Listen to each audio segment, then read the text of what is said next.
সাথে মোলাকাত করে, এটার জন্য কিন্তু আমরা অপেক্ষা করতে রাজি না। অন্যায়, অপরাধ, জুলুম, নির্যাতন, নিপীড়ন সকল কিছু করি, কিন্তু একবারও চিন্তা করে যে মালা করবো যে আমাদের সাথে কিভাবে অন্তর্ভুক্ত ভাবে জড়িত। আল্লাহ পাক রব্বুল আলামিন বলবেন কুন হও ফায়াকুন, সাথে সাথে হয়ে যাবে।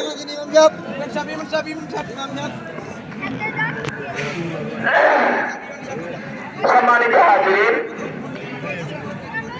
আমি যে কোরআনুল কারীমের থেকে একটা সূরা তেলাওয়াত করেছি, এই সূরাটা আমাদের সকলেরই জানা, এই সূরাটা আমাদের সকলের জানা, সকলেই মুখস্থ আছে, ঠিক না? ইজা জাআ নাসরুল্লাহি ওয়াল ফাতহ, যখন আল্লাহর সাহায্য আসবে তখন দেখবা দলে দলে লোক কি করবে, ইসলামের ছত্রছায়ায় অবস্থান নিবে।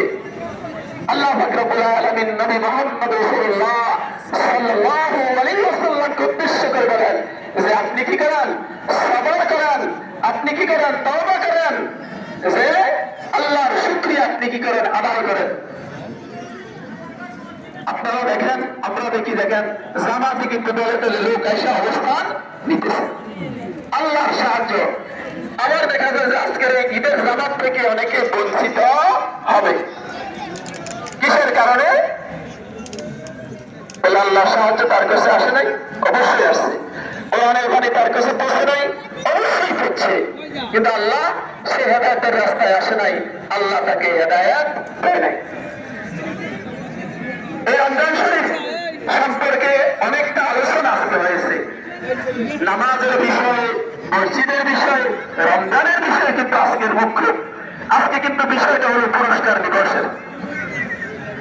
আমরা যখন বাড়ি থেকে বের হয়েছি, হাদিসে মেতেছে ফেরেশতারা আমাদেরকে ইস্তেকবাল বানাইছে রাস্তাতে।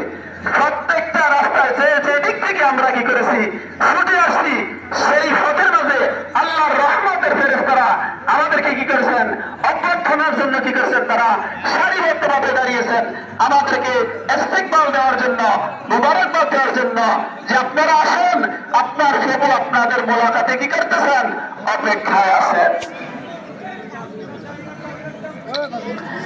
সম্মানিত মুসলিম কিরাম, আমাদের জামাতের আর মাত্র 7 মিনিট বাকি আছে।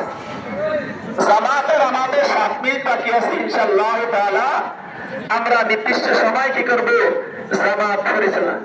দেখি তোমাদের কমিটির পক্ষে না, আচ্ছা এটা জানাস। সম্মানিত মুসলিম কিরাম, মেহরবানি করে আপনারা ঘোরাফেরা না করে জামাতে আসার জন্য আপনাদেরকে বিশেষভাবে অনুরোধ করা গেল।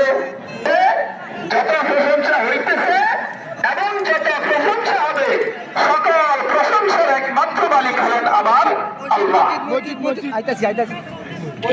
অতীতে প্রশংসা হয় নাই, বর্তমানে হইতেছে না, কিয়ামত পর্যন্ত আল্লাহর প্রশংসা হবে। এই সকল প্রশংসার একমাত্র মালিক হলেন আমার আল্লাহ। যাই হোক, সম্মানিত মুসলিম কিরাম, আমরা আলোচনার দীর্ঘায়িত করছি না। এখন ইন্ডিয়া কমিটির পক্ষ থেকে একটু আপনাদেরকে ঈদের শুভেচ্ছা বিনিময় করবেন মোহাম্মদ আনোয়ার হোসেন। আমরা চাচ্ছি আমাদের গ্রামে একটা কেন্দ্রীয় ঈদগাহ এবং কেন্দ্রীয় গুরুস্থান থাকবে। কেন্দ্রীয় ঈদগাহ এবং কেন্দ্রীয় গুরুস্থান, এটা আমাদের স্বপ্ন।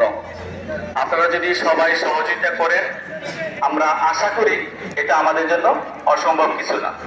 আপনারা একটা জিনিস খেয়াল করবেন, আমাদের গ্রামে প্রত্যেক বাড়িতে সবচাইতে অবহেলিত জায়গাটা হলো আপনার পূর্ববর্তী যারা দুনিয়া থেকে চলে গেছে, তারা ওই অবহেলিত জায়গাটার মধ্যে আছেন। কারো বাঁশতলায়, কারো দেখা গেছে গরু গোবর টুবের মাঝখানে বা পাশে।